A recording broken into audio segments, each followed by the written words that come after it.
Welcome to another episode of Books and Bytes. Have you ever set a strong intention? Maybe you were determined to save more money or, learn a new skill or finally get yourself to exercise consistently. You start out really strong, right? Full of passion and resolve. You're certain this time will be different.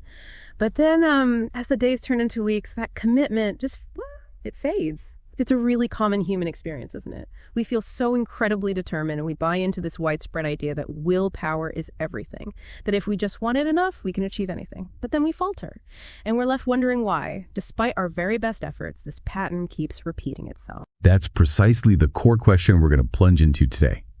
It's fascinating, really.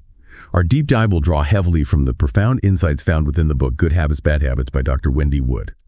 We'll explore in detail why our strong intentions, those things we feel so sure about, often fall short of their promise. And, maybe more importantly, we'll uncover the powerful yet frequently invisible role that habits play in shaping virtually every aspect of our lives. It's huge. You'll see how understanding the true mechanisms of human behavior, moving beyond the often simplistic notion of mere willpower, can unlock truly lasting change for you. Okay, so we'll be looking at some absolutely fascinating research then, and digging into surprising real-world examples, and maybe even challenging some deeply held beliefs that most of us carry about how we actually operate in the world. Our mission in this deep dive is to extract the most important nuggets of knowledge from these sources, to help you grasp the true, often hidden drivers of your daily actions. Get ready to shift your perspective on what truly governs your choices. Let's start with this idea of the economic human. For centuries, really, there's been this prevailing idea, I think, particularly stemming from political theorists like John Stuart Mill, maybe about 200 years ago. This idea that we are fundamentally rational beings, that we're constantly acting in our own self-interest, almost like we're predictable, like a mathematical equation. This notion of homo economicus, it suggests we are utility maximizers, always pursuing goals that are beneficial to us in the most logical, most efficient way possible. It sounds so neat and orderly, doesn't it? As if our entire lives could just be plotted on a perfectly straight, upward-sloping graph. Yeah, exactly. And what's truly fascinating here is that even back then, critics found this overweening view of our collective rationality kind of amusing. They even went so far as to coin the term homo economicus, specifically to caricature it, to poke fun at its simplistic nature. Well, Adam Smith, often seen as the sort of godfather of modern economics, he did note our tendency to act in regard to our own interest, right? But the book highlights that this interest can be defined with spectacular, that is, human variety. It's not just about maximizing profit or logical benefit. Our interests are messy, they're emotional, deeply personal. So this historical perspective really sets the stage for understanding why a purely rational view of human behavior, one that relies solely on conscious decision-making, ultimately falls so short. It's kind of a fundamental flaw in how we've understood ourselves for a very long time. And it has these profound implications for how we approach change. And you've probably experienced this flaw firsthand, haven't you? I know I have. Think about those times you've tried to save money by meticulously following a budget, like down to the penny. Or maybe you attempted to learn a new language through an online course, diligently practicing every single night after work. Maybe your goal was simpler, like just getting out more and meeting new people, which takes conscious effort, right? To start conversations. Overcome that shyness. You start with this incredible surge of energy. You're full of passion and resolve. You want to do it. You have that clear intention. But then you just can't maintain it. The outcome you wanted, it just hasn't happened, or at least not consistently. And this leads to that common yet incredibly facile reasoning you hear all the time. Things like, oh, she just didn't want it enough. Or are you really giving it your best shot? And of course, there's the ubiquitous just do it slogan from Nike. It's almost become like a secular commandment, hasn't it? Implying that if you're not doing it, you're simply choosing not to. It puts all the onus, all the blame squarely on your individual willpower. Exactly. And this ethos that willpower is everything, that it's the singular driving force behind success or failure. It creates a kind of test of our personhood. Note, when we fail to meet our lofty intentions, when our New Year's resolutions inevitably crumble by, say, February, we end up feeling small, inadequate, even shamed. We conclude we just don't measure up to some imagined ideal of perfect self-control. And this isn't just a personal feeling of inadequacy. It's become a national phenomenon, a pervasive cultural narrative. It's everywhere. Surveys, for example, reveal that lack of willpower is cited most often as the biggest barrier to weight loss for the obese. With 3/4 of Americans believing that obesity results from a lack of control over eating, it's a judgment. Even obese individuals themselves report that their own lack of willpower is their biggest obstacle to losing weight. 81% cited it as their undoing. What's truly disheartening, really, is that many of these individuals had tried to lose weight more than 20 times. 20 times. Yet they still believe they were deficient in willpower. This cycle of trying, failing, and blaming oneself for a lack of internal strength is incredibly destructive. And as we're learning, it's fundamentally misguided. It's like the misdiagnosis is the actual problem. Right. So if willpower isn't the issue, or at least not the whole issue, and definitely not the only lever we can pull for change, what is? What other forces are at play that are so profoundly shaping our actions, often without us even noticing? The book explains that science is increasingly showing us that we are not one single unified whole, acting purely on conscious deliberation. That's a big shift. Instead, our minds are composed of multiple separate but interconnected mechanisms that guide our behavior, often in parallel, sometimes even in conflict. This is a huge departure from the traditional view of a singular, rational mind. It moves us towards a more complex, more nuanced understanding of ourselves. It really does. And this raises an important question about how we understand our own internal workings. Where do we locate our sense of self? We are, of course, intimately familiar with the conscious part of our minds, our decision-making ability, our plans, our intentions, and yes, our willpower. We feel that part. These processes, often referred to as executive control functions, they are indeed thoughtful, and they require significant mental effort. It's like exerting physical strength. It's a real heavy lift for your brain. It takes energy.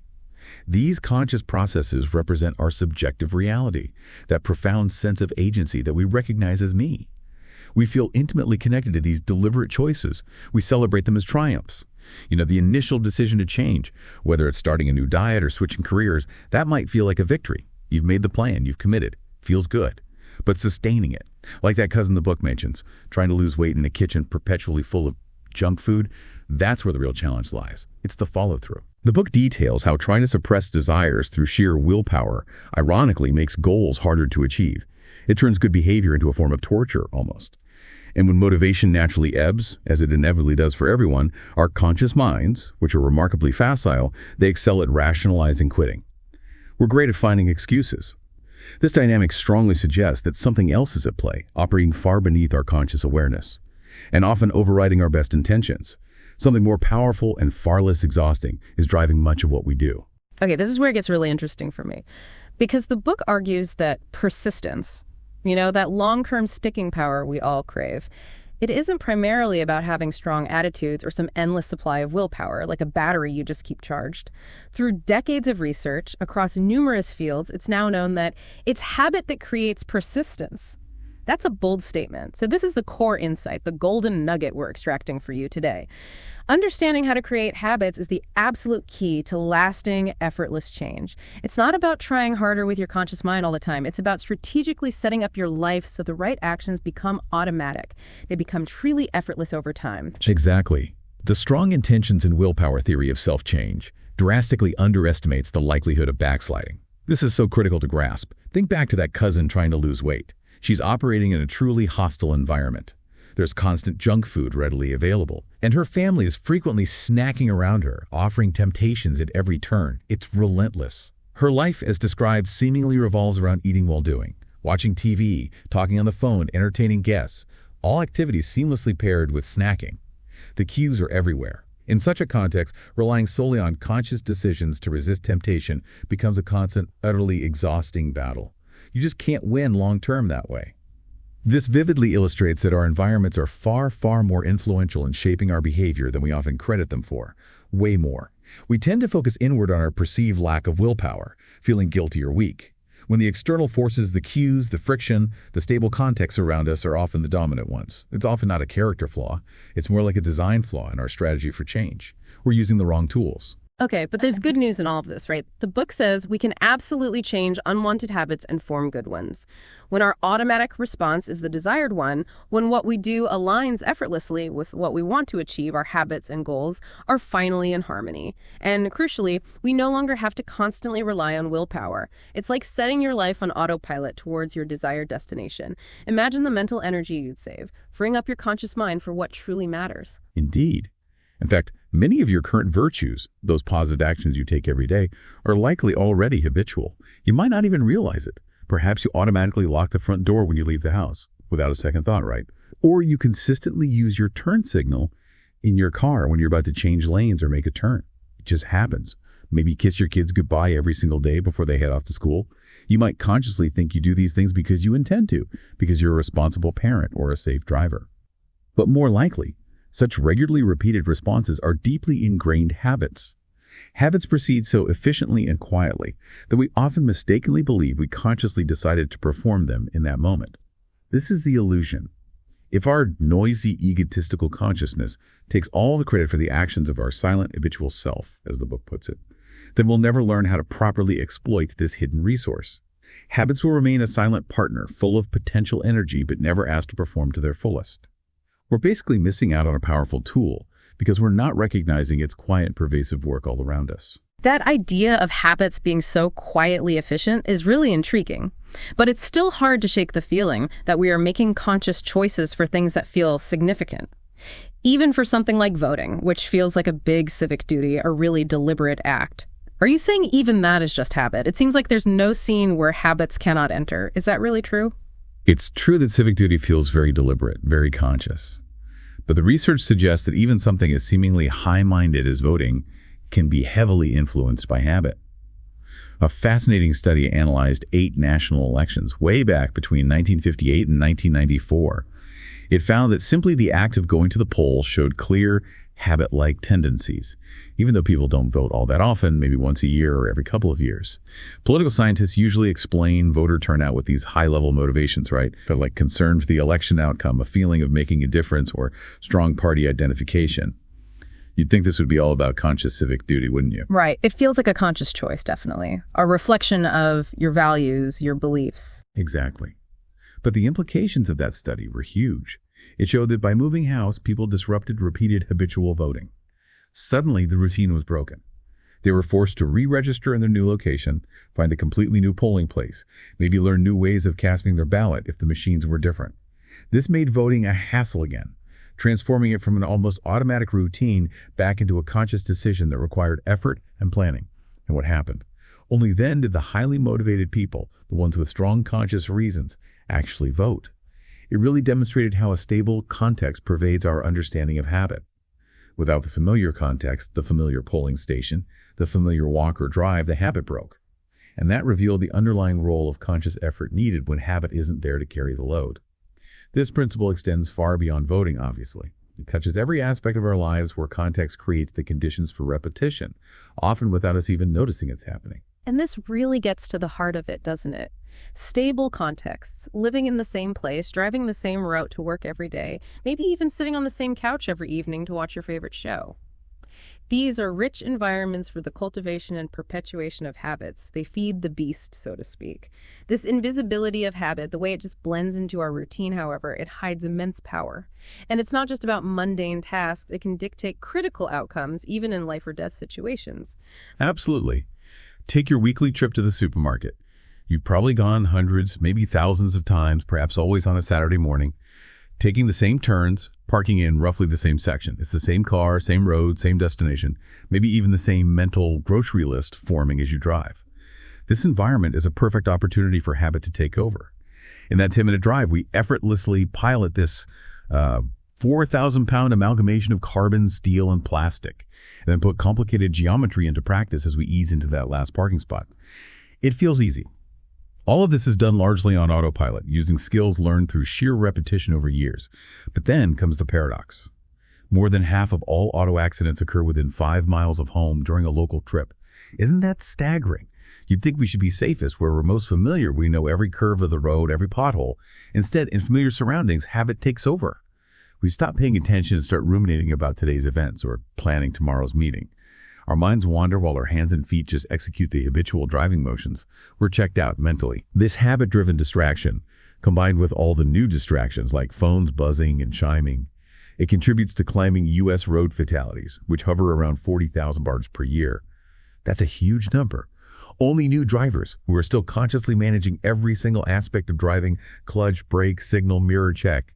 Only they feel the rational fear that all of us should probably feel when operating a vehicle. For the rest of us, habits make the inherently dangerous act of driving seem easy and safe precisely because it's so automatic. And ironically, because our minds are freed up to think about other things, which is exactly the danger. That's a really sobering thought. The way familiarity can just lull us into this dangerous complacency. Wow. But okay, on the flip side, the power of the habitual self extends even to something as valuable as persistence itself, right? We often feel our executive efforts wear down over time. Like we get tired of making conscious decisions, our attention wanders, our motivation dips, and we just feel drained. But the book highlights that our habitual selves, where persistence sits, are made of totally different stuff. They don't get tired in the same way. In one study, when students were specifically instructed to persist in generating solutions to a problem for an extended period, way past when they felt like stopping, they actually produced more solutions than they anticipated, exceeding their own conscious expectations of their abilities. And even more remarkably, the ideas generated at the very end of the session, when they were supposedly mentally fatigued. Those ideas were judged by independent evaluators to be of higher quality, more creative than the initial ones they produced at the beginning.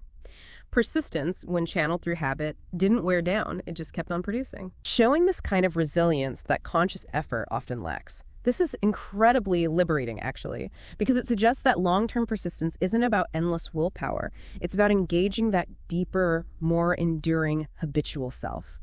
It's about consistency, not just grit. It's interesting, though, because for a significant period, psychology kind of moved away from studying habit, didn't it? Especially influenced by the cognitive revolution back in the 1980s. That revolution focused so intensely on human agency, on our conscious decision-making, on the idea that our minds exert this top-down control over our actions. Behaviorists like B.F. Skinner, who really emphasized learned responses and the power of environmental conditioning, they sort of fell out of favor, and habits were often seen as too simple for this new, complex view of the mind. Almost ridiculed, right? As simplistic, nickel-in-the-slot conceptions of human behavior. It was as if anything automatic couldn't possibly explain the richness of human experience. Yes, exactly. It created this significant blind spot in the field's understanding of human behavior. Almost a collective amnesia about the profound influence of automaticity. Now, thankfully, thanks to incredible advancements in neuroscience and computational modeling, we understand the brain works through multiple interconnected networks. These networks operate both consciously and unconsciously, often simultaneously. Our minds don't just consciously make initial decisions, they also respond repeatedly through habit. It's both hand. This means that both systems often work together in a complex, shaded way. It's a constant sequential trade-off between conscious control and automatic pilot. Think about driving again. It's a familiar route. So much of it is habitual, automatic. But then another car cuts too close and bang. Your conscious mind immediately intervenes, slams on the brakes, maybe honks the horn. It takes over. It's a dynamic interplay. These insights from neuroscience are helping us reconcile the conscious and unconscious aspects of our minds, revealing how habits are deeply embedded in resilient neural structures, fundamental to even mammalian life. They are not merely simple learned responses. They are sophisticated, efficient pathways for action, honed by evolution. And the fundamental insights into how these habits form and operate, they even bubbled up from some unlikely sources, like research on rats navigating a maze. That seems pretty basic. Initially, when rats first learned to press a lever for food in their cage, they were clearly goal-directed. They were focused on getting that immediate reward, the food pellet. If the food stopped appearing after a few attempts, they did the rational thing. They quit. They stopped pressing the lever because the payoff wasn't there anymore. Makes sense. Right. But all of this changed with repetition. This is the key part. After much practice with pressing the lever and eating the food, day after day, the rats started to act habitually. Their behavior shifted. What's truly surprising is that even when researchers completely removed the reward, taking away the food entirely, the rats just kept on pressing, sometimes for hundreds of times, driven purely by familiar cues like the sight and sound of the lever itself. This revealed the surprising nature of habits. They become relatively insensitive to rewards over time. Now, eventually, rats do quit if the reward is permanently gone and the habit is no longer reinforced at all. But the persistence is remarkable. This finding is crucial for understanding why we often persist in behaviors even when the conscious reward diminishes or disappears entirely, or even when those behaviors might not even be serving our current conscious goals anymore. Think about bad habits here. The habit itself becomes the primary driver, activated by the context, almost detached from its original purpose. This is a profound realization. Once a habit forms, its grip can be so strong that we continue the action even when the original payoff is gone. The why shifts from external reward to internal autopilot. This means you can keep doing things that no longer serve you, Or conversely, keep doing good things long after the initial motivation fades, simply because the habit is there, built into your system. Okay, so this distinct habit neural circuitry, the book explains, is designed specifically to capture recurring responses. It's built for repetition. With each repetition, the memory trace strengthens, embedding the habit into what's called procedural memory. This is the kind of memory that allows you to perform complex tasks without consciously thinking about each step, right? Like learning to ride a bike or play a musical instrument. You don't consciously recall every single movement. It just happens. It flows. Contrast this with someone learning Korean through months of practice, where the language eventually becomes second nature, flowing effortlessly. Compared to just trying to memorize a list of vocabulary words for a test, words that are easily forgotten a week later, the repetition builds that robust, almost unconscious skill. Absolutely. And the payoff from acting on habit isn't just convenience, it's profoundly efficient. It frees up our most valuable mental resource, our conscious attention. It frees our conscious mind to do the tasks it was designed for, like solving complex problems, planning for the future, or creative thinking. The important stuff. Our executive system no longer has to manage life routines, allowing it to focus on higher-level, thoughtful tasks that genuinely require deliberation and effort. Alfred North Whitehead famously explained the inherent limits of cognitive control with this vivid military analogy. He said, "Operations of thought are like cavalry charges in a battle. They are strictly limited in number, they require fresh horses, and must only be made at decisive moments." I love that. Psychologists have a more descriptive, if less poetic, name for this occasional but powerful use of cognitive control: the default interventionist system. The idea is that we're mostly on autopilot, using our habits as a default mode, unless there's a strong enough reason for conscious intervention for that cavalry charge. Essentially, as the book puts it, don't waste their flash on eating enough vegetables. Let habits handle the routine, the mundane, the repeated actions, so your conscious mind can tackle what truly matters, the novel challenges that demand your full attention and energy. Okay, thinking about self-control. The famous marshmallow experiment is always brought up as the ultimate test of willpower, right? Can a child resist immediate gratification of one marshmallow now for a later, greater reward 2 marshmallows later? It seems purely about willpower. But the book offers a really counterintuitive finding about self-control in general, challenging that simple interpretation. When researchers studied adult participants' self-control using a detailed questionnaire, looking at how often they resisted desires, they found that those who scored highest on self-control seldom reported resisting desires, period. That's weird. They simply just didn't experience many unwanted desires in the first place. How does that work? It really is counterintuitive, isn't it? It looked as if these individuals were able to avoid temptations altogether. They seemed to be living their lives in a way that hid the marshmallow almost all the time. They weren't constantly facing the temptation head-on. This strongly suggests that habits effectively replace self-control for them. They weren't constantly battling urges or exerting Herculean willpower. They had structured their lives, perhaps consciously, perhaps unconsciously, to bypass the temptations altogether. They designed their environment. This was vividly demonstrated in another study where participants chose between carrots and M&Ms after doing a mentally draining task, so their executive control was low. With their willpower on the wane, they naturally fell back on habits. When the easy, habitual carrot choice was cued on the screen in a familiar way, they chose it without a second thought. Automatic, healthy choice. But when a small change in the cue, even just moving the carrot image to a different spot on the screen, when that forced a conscious decision, M&Ms became the favored choice 63% of the time. That's a huge swing. This powerful example shows how even minor friction or a subtle disruption in a cue can break a habit's hold and force a conscious decision. And that often leads to less desirable outcomes, particularly when willpower is depleted. So high self-control, then, isn't necessarily about resisting temptation. It's often about cleverly avoiding it by setting up your environment right in the first place. That makes so much sense. It shifts the focus from this constant internal struggle to clever external design. I like that. Let's consider smoking through this lens. Despite the Surgeon General's landmark 1964 report warning about the dangers of tobacco, U.S. tobacco sales actually climbed for years until 1980. Knowledge wasn't enough, and willpower wasn't much help either. 68% of smokers say they want to quit, but individual attempts often fail, with many trying multiple times without success. It paints a pretty bleak picture for relying just on conscious effort, doesn't it? Yet, despite all this, smoking rates did plummet significantly in the following decades. What actually changed? Right. The difference wasn't a sudden surge in collective willpower or some new shocking scientific knowledge about the dangers. People knew it was bad. The difference was that tobacco control laws fundamentally changed the environment for smokers. They altered the context, banning smoking in pubs, offices, restaurants, airplanes, even removing cigarette vending machines and advertising. It literally made the smoking environment smaller and less contiguous. It became harder to smoke. There were fewer places and fewer cues triggering the habit. Smokers reported struggles like, once lit a ciggy, remembered and walked outside, because the habit was still there, fighting back. But the environment forced it to change over time. It added friction. This contrasts sharply with public health campaigns like 5 a Day for Better Health, which encouraged fruit and vegetable consumption. From 1988 to 1994, public awareness of the recommendation changed significantly. People knew they should eat more fruits and vegetables. But actual consumption remained stagnant at around 11% of daily calories, no change in behavior. Even renaming the campaign to Fruit and Veggies, More Matters, didn't move the needle. Why? Because, as the book argues, it didn't touch the 43% of our eating that is habitual. It didn't change the cues or the friction. Knowledge alone is clearly not a powerful lever for change.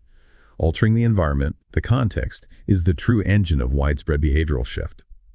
There was another telling study showing that when participants were given larger food portions, they ate 423 more calories per day without compensating later. They just kept eating the same percentage of what was on their plate automatically. It demonstrates how much we eat in response to available cues and environmental defaults, not necessarily conscious hunger or nutritional knowledge. Wow. And it's fascinating how habits don't just operate silently in the background, they actually actively grab our attention too. Because habit cues are built on our history of rewards, the book says they activate dopamine signaling in our brains. And dopamine, as the book explains, doesn't just help form memories. It also directs our attention to things that have led to rewards in the past, often before we're even consciously aware of it. Precisely. We notice habit cues even before we make decisions about what to focus on. Our attention is hijacked, in a way. Lab studies using abstract visual cues that had been previously rewarded with money showed participants reacted to them faster than other, unrewarded cues, even when told to ignore them. This means that our environment is constantly influencing our focus, subtly directing our attention in ways we don't consciously register.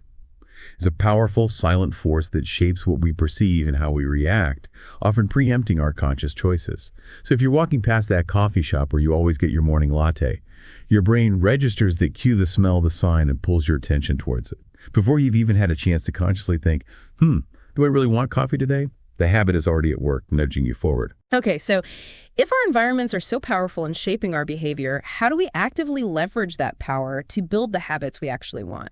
The phrase consistencies for closers might come to mind, from sales. But in habit science, it seems profoundly true. The book states unequivocally that habits hate variety. Variety, it argues, weakens habit because it disrupts those stable contexts, which are the sine qua non of habits, the absolute essential ingredient.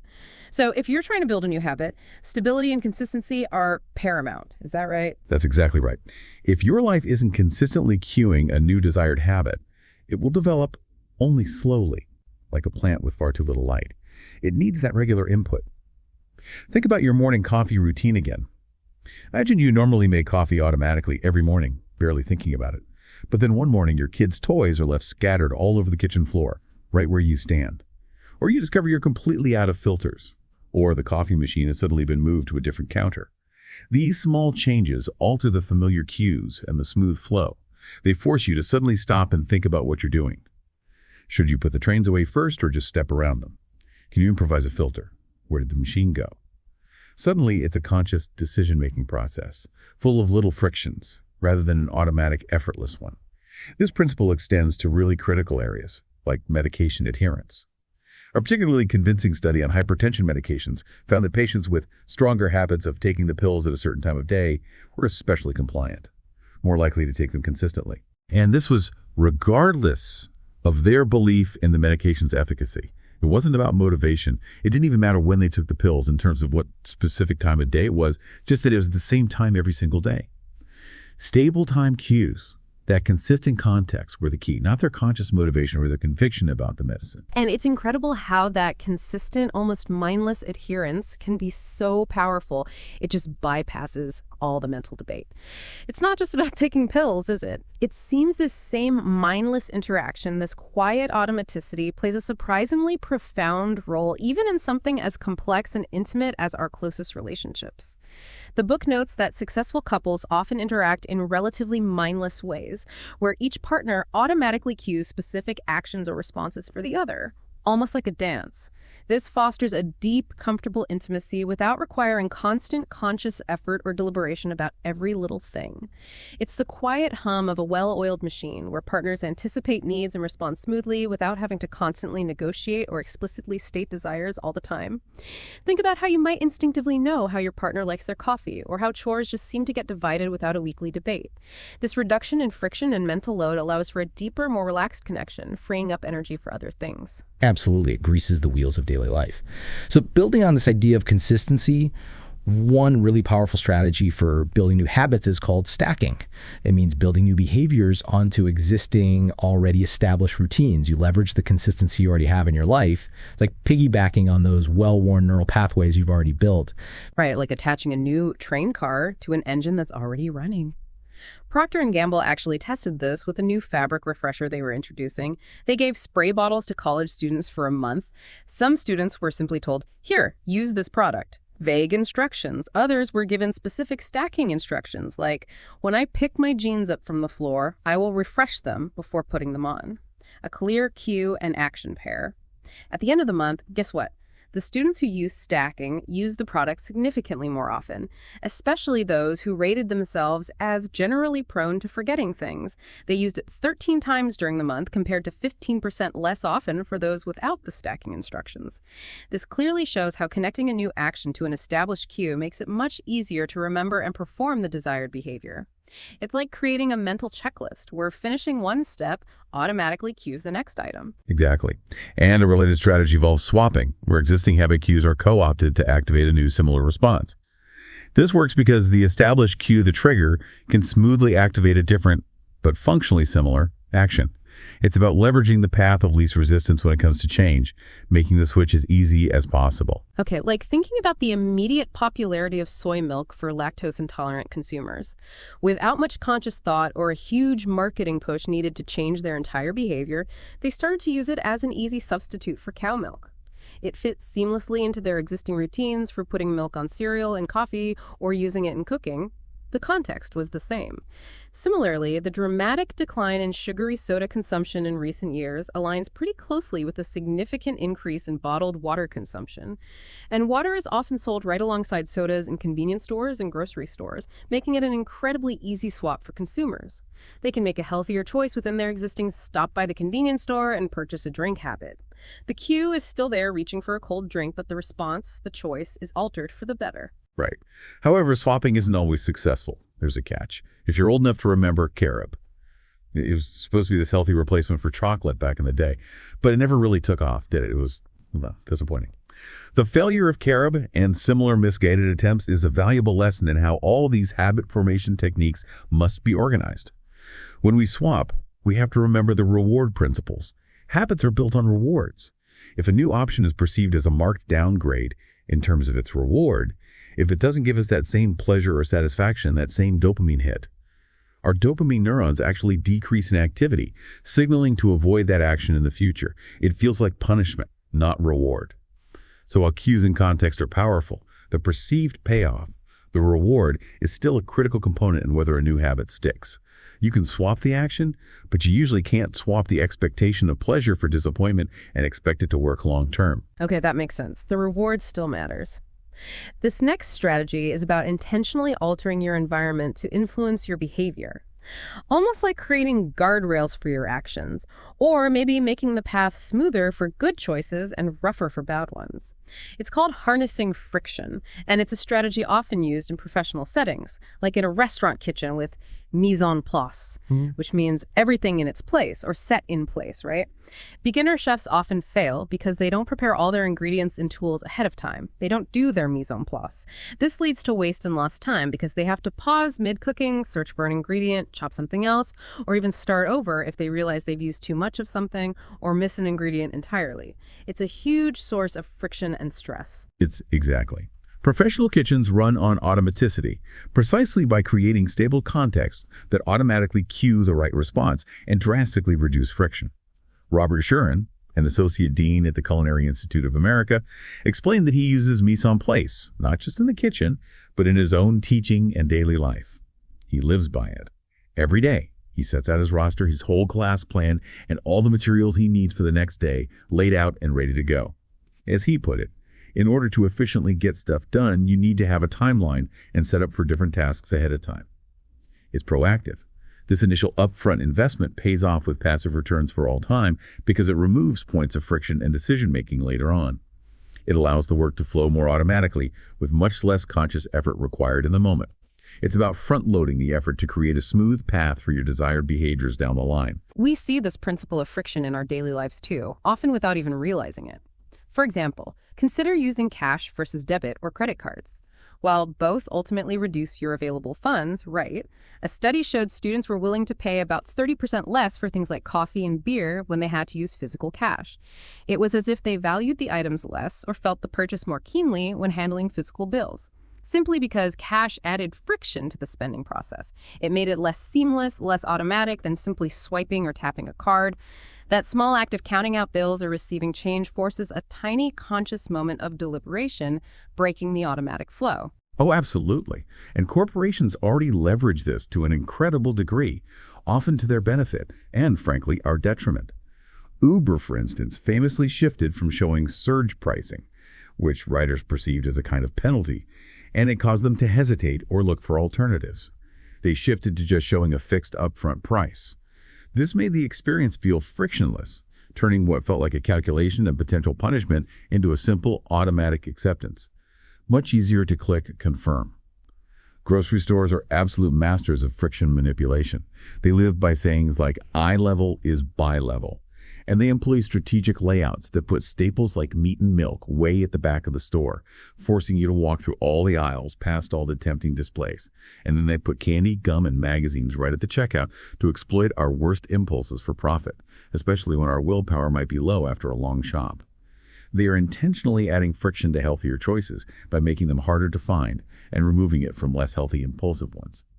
They are actively designing your environment to shape your habits for their gain. But you can absolutely use this principle, too, to your own advantage. You can become a master architect of your own environment, fighting back. Research by Angela Duckworth, who's known for her work on grit and self-control, found something really interesting. She found that individuals who scored high on self-control didn't necessarily resist temptation more often or have more raw willpower. In fact, they seldom reported resisting desires, period. Instead, they were masters at putting themselves into context with the right forces. They weren't constantly fighting their urges. They were making it so the urges didn't even arise as strongly or were much easier to manage when they did. Exactly. These high self-control individuals would actively make choices like choose friends who keep me on track, or seek out a place with no distractions when they needed to focus. They were strategic. They understood deeply that if they controlled their surroundings, they'd control their actions too. The power lies outside, in the setup. This contrasts sharply with those who tested low in self-control, who generally didn't actively try to make their lives easier by establishing the right external forces. They didn't consciously put driving forces in place for desired behaviors or put friction on undesired ones. They weren't making those conscious upfront investments in designing their environment. They tended to rely purely on willpower, which, as we've discussed extensively, is a finite and unreliable resource, especially under stress or fatigue. That makes perfect sense. It's about being smart, not just strong. And think about how distractions, especially from technology these days, can make us act on habit, even unintentionally and sometimes negatively. You might walk into a room to get something specific, like your keys, but then you get distracted by a song playing on the radio or a notification pops up on your phone, and then you unthinkingly pick up the wrong item or you completely forget what you came into the room for in the first place. Happens all the time. There was even a fascinating, if slightly dated, 1984 study that linked distraction like unexpectedly seeing an ex-husband or briefly losing sight of a child in a store to inadvertent shoplifting. People involved blamed the incident on responding to habit cues without thinking. Their minds were elsewhere, completely preoccupied with stress or another urgent stimulus. And their hands just went through the habitual motions of putting items in a bag or cart without conscious intent. It highlights how powerful that automatic response can be when our attention is diverted. It's incredibly powerful. So how can you apply this idea of friction to your phone, which is probably the biggest source of habit cues and distractions for most of us today. Add friction. Make it harder to use automatically. Silence it completely, turn it off when you're not actively using it, or switch on Do Not Disturb mode so that only truly urgent calls can get through. This removes the constant alerts, the dings, the buzzes, the screen lighting up that cue you to check phone every 5 minutes, interrupting whatever else you're doing. And there's more you could do. Move your phone physically further away. Put it in a zippered pocket in your backpack or purse so you actually have to unzip and reach for it consciously. Or try turning it completely off after each use. That forces you to go through the motions of powering it up again every single time you want to check something minor. These small delays don't seem like much to your conscious mind, but they add crucial friction and perhaps just enough frustration to disrupt the seamless, automatic habit loop. Even just deleting apps like Facebook or email from your phone's home screen can help. It forces you to open a browser and type in the website address manually. That adds that small delay and frustration that breaks the automatic one-tap loop. These seemingly tiny interventions can make a huge difference in regaining control over those habitual distractions. Okay, adding friction makes a lot of sense. This leads us to another powerful concept from the book: habit discontinuity. This is when our routines are significantly disrupted by big changes in context like moving, starting a new job, or even a major event like that tube strike you mentioned. These discontinuities force us to make conscious decisions again because the old habits no longer have their familiar cues to rely on. This isn't just an inconvenience, it opens up a really powerful window for change, right? Because old habits are suddenly weakened, making them much easier to break or replace. It's like hitting a reset button. Exactly. It's a prime opportunity. That London tube strike is a perfect example. Commuters, whose routes were highly routinized, completely automatic for years, they were suddenly forced to figure out totally new paths to get to work. Everything was thrown up in the air. Now, while people usually stick to adequate solutions just for the sake of ease, even if better options exist, this briefly impossible situation where their usual route was blocked made them open to change. They had to think again. And sometimes they even serendipitously finding improvement in their commutes. They might have discovered a faster bus route they never knew existed, or a more pleasant walking path. Moving house is considered the greatest discontinuity of all. It changes almost every environmental cue. A study of English university employees found that those who moved were significantly less likely to drive to work afterwards compared to long-term residents, even controlling for distance. This happened even if they had strong environmental values before the move. The dramatic change in context was simply more powerful than their individual motivation or prior habits. The new environment just didn't cue the old driving habit as strongly, opening the door for new, often healthier commuting patterns like walking, cycling, or public transport. That's fascinating how a disruptive event, something often seen as negative, can actually be an unexpected catalyst for positive change. That's hopeful. But you mentioned there's a darker side to discontinuity, too. It can backfire. In Montevideo, Uruguay, there was this lottery for timely taxpayers, a reward system, but it inadvertently showed how a positive discontinuity can actually undermine good habits. Winners, who got a prize of not having to pay taxes for a whole year, were then less likely to pay on time in subsequent years. That seems backwards. Why?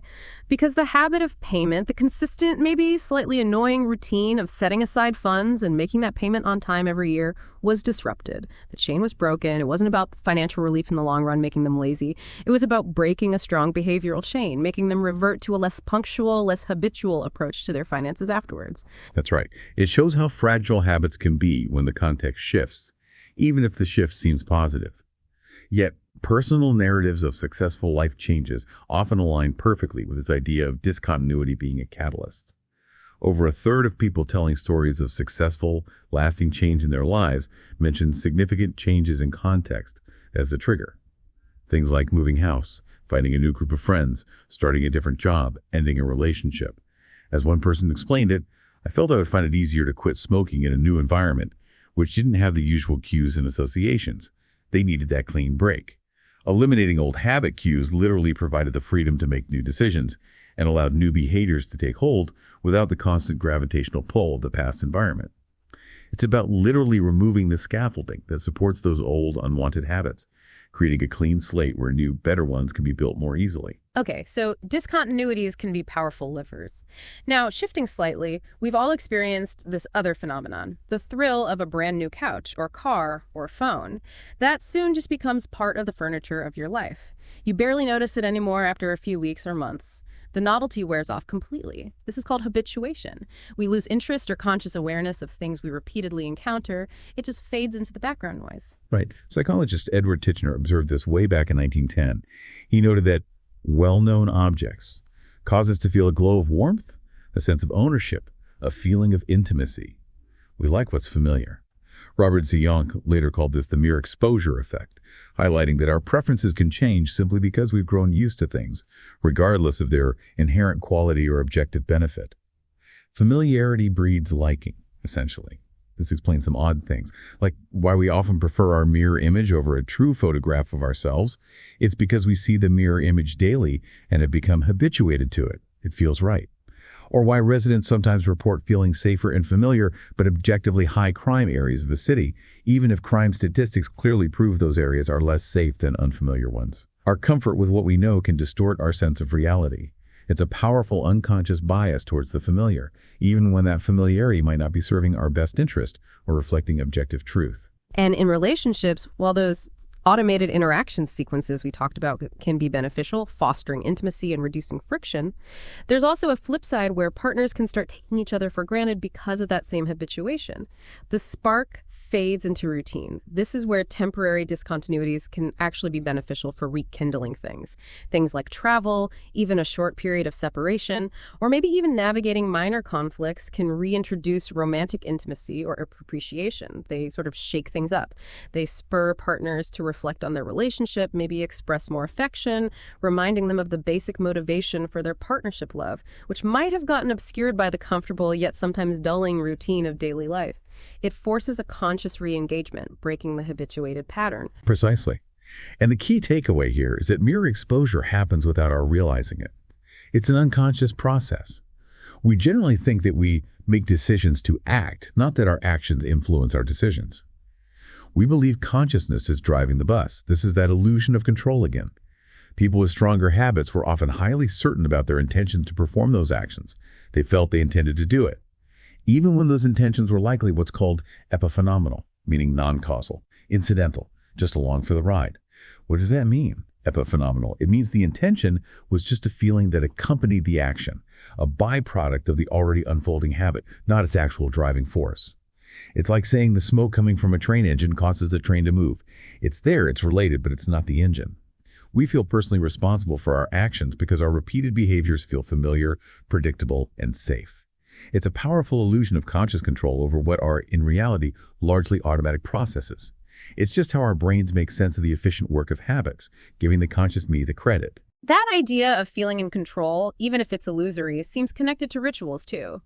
This underlying human tendency to find comfort and predictability in repetition also manifests strongly in rituals, especially in high-stakes environments where things feel unpredictable. In elite sports, for example, players often develop superstitious rituals, wearing lucky jerseys that haven't been washed, eating specific foods before a game, or engaging in odd, repetitive behaviors. Why? To gain a sense of control over the outcome in inherently unpredictable situations, even if these rituals have absolutely no logical connection to success. It's about managing anxiety, right? Exactly. It's about anxiety management and perceived control. Lab studies confirm this. They show that performing rituals before a challenging task actually reduced subjective distress at failure, even though it didn't impact objective performance. For example, students who performed a personal ritual before a difficult math task exhibited less extreme neural responses when they made errors, measured by EEG.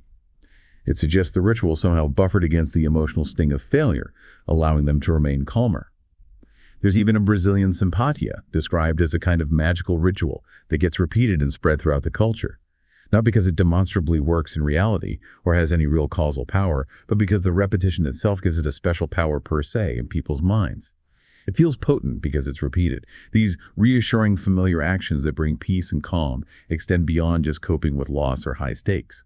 Almost half of people in one survey reported developing personal rituals for difficult, anxiety-provoking tasks in their everyday lives, like public speaking or exams. It's the repetition, the predictability, the sheer automaticity of the ritual that provides the comfort and a sense of agency. even if that agency is technically illusory. And it's not just about controlling anxiety, is it? Beyond that, the positive feelings created by acting habitually, by having a life structured around productive routines, that can actually enhance well-being and meaning in life, which sounds quite profound. While meaning might seem like a lofty notion tied only to spirituality or grand accomplishments, habits seem to provide a quieter, more fundamental bedrock for well-being. The right habits can even be a launch pad to experience the positive mental state of flow, that feeling of focused enjoyment you get when completely immersed in a skilled activity. Like a persistent fly fisherman losing all track of time while absorbed in the rhythm of casting on the water. It's the automaticity of the core behavior that frees the mind for deeper engagement and a richer, more meaningful experience in the present moment. Beautifully put. And the insights from this deep dive aren't just for individual change. They apply powerfully to broader social policy and public health initiatives. We can examine the shared driving and restraining forces present in our collective environments, seeing how whole populations are nudged towards certain behaviors over others. For example, the book notes that states like Colorado, Alaska, and Washington, D.C. consistently had higher exercise rates back in 2014, and correspondingly lower rates of related health issues like type 2 diabetes and hypertension. This isn't just random chance. It speaks to something systemic in the environment, something about the collective habits, the available infrastructure, the cultural norms, perhaps, in these places. So the big question then is, what would happen to you, the listener, if you moved from a less healthy state to a more exercise-friendly state like Colorado? Could your neighborhood, your new environment, magically improve your own fitness and health simply by virtue of you being in it? Well, a powerful natural experiment involving Hurricane Katrina evacuees provides a pretty compelling answer. It's quite stark. Those who were moved from New Orleans to less urban, less walkable communities after the disaster gained an average of 5% of their body weight, about 9 pounds for the average person in the following year. But those who were moved to equally dense, walkable places gained essentially zero weight. No change. This highlights in really stark terms how a walkable community makes it possible to exercise even on days when you don't get to the gym. It sets the default forces in our environment to favor the healthy option. It becomes easy, almost automatic, to get those extra steps in just through daily living. This map effect, as it were, also applies to things like drinking habits. One study showed that increased liquor store density is clearly linked to increased alcohol consumption within a community. Men's beer consumption went up 32% with every additional 4 stores per square mile, and women's wine consumption went up 16%. That's significant. This is a classic example of a trickle-down habit, where corporate decisions, like where to locate stores or policy changes, invisibly reshape our environment. And consequently, our behavior follows suit, often without our conscious awareness or consent. Our surroundings are constantly shaping us, pulling us in certain directions. Wow, that environmental influence is huge. And this understanding of context, it even changes how we might view deeply entrenched behaviors like addiction, doesn't it? While addiction is often seen primarily as a brain disease or personal failing or purely a matter of individual willpower needing to be stronger, the book provides a powerful counter-narrative from the Vietnam War that challenges that singular, purely internal view. Yes, it's a famous and really illustrative case study. Most American soldiers' drug use, particularly heroin use, began over in Vietnam. Why? Because the context was ripe for it. There was intense war zone stress, the drugs were readily available and cheap, and there was the constant presence of fellow users creating social norms. It was an environment almost perfectly designed for that habit formation. But once they returned home to the United States, the context changed drastically, dramatically. Suddenly there was no war zone stress, no fellow users around them, different social cues entirely, and the drug forms themselves were different, often less potent and harder to access. The entire environment shifted. And the result? Despite prior heavy use and re-exposure back home, most soldiers overcame their drug use, often without any formal treatment. The habit dissolved in the new context. This strongly suggests that treatment models for addiction should focus not just on individual willpower or pharmacological interventions alone, but profoundly on changing the environments of drug abuse. This means offering new reinforcements for sobriety, actively fostering new jobs, new communities, new skills, and new possibilities. Things that fundamentally alter the cues and rewards associated with drug use. It shifts the focus from a purely internal battle to a crucial external recalibration, recognizing the environment's powerful role in sustaining or breaking addiction. So we've explored quite a bit today. We've seen how much of our lives really flows through our powerful, surprisingly resilient, yet often completely unrecognized habit selves. This part of us moves quietly, efficiently, always on call, but is primarily occupied with what's directly in front of it, responding automatically to the cues in our immediate environment, freeing our conscious minds for other things. Right. And that leaves a critical, absolutely vital role for your conscious self, you listening right now, the one who sets the goals for losing weight or saving money or being more productive or learning that new skill. The promise here, the real takeaway from Dr. Wood's work, is that by understanding these habit formation tools, how to consciously arrange your life into smart contexts full of the right driving forces, the right amount of friction on unwanted behaviors, and effective rewards for desired ones, you can truly build a habit life well lived. Mm-hmm. You can literally design your environment to work for you, not constantly against you. So the question for you is, what small shift in your environment could you make? What new layer of friction could you add to an unwanted habit? Or what consistent cue could you introduce today to put one of your important goals more on autopilot? What habit can you cultivate, not through sheer exhausting willpower, but through the quiet magic of repetition and context, to effortlessly steer yourself towards the life you desire, even when your conscious mind is inevitably busy elsewhere? That's a powerful question to leave people with. This has been incredibly insightful. For anyone wanting to dive even deeper into these concepts, we highly recommend grabbing a copy of Good Habits, Bad Habits by Wendy Wood. You can find a link to the book in our description. Definitely worth the read. It really changes how you see your own behavior in the world around you. Absolutely. And of course, please subscribe to Books and Bytes for more deep dives into fascinating books like this one. Thanks for tuning in.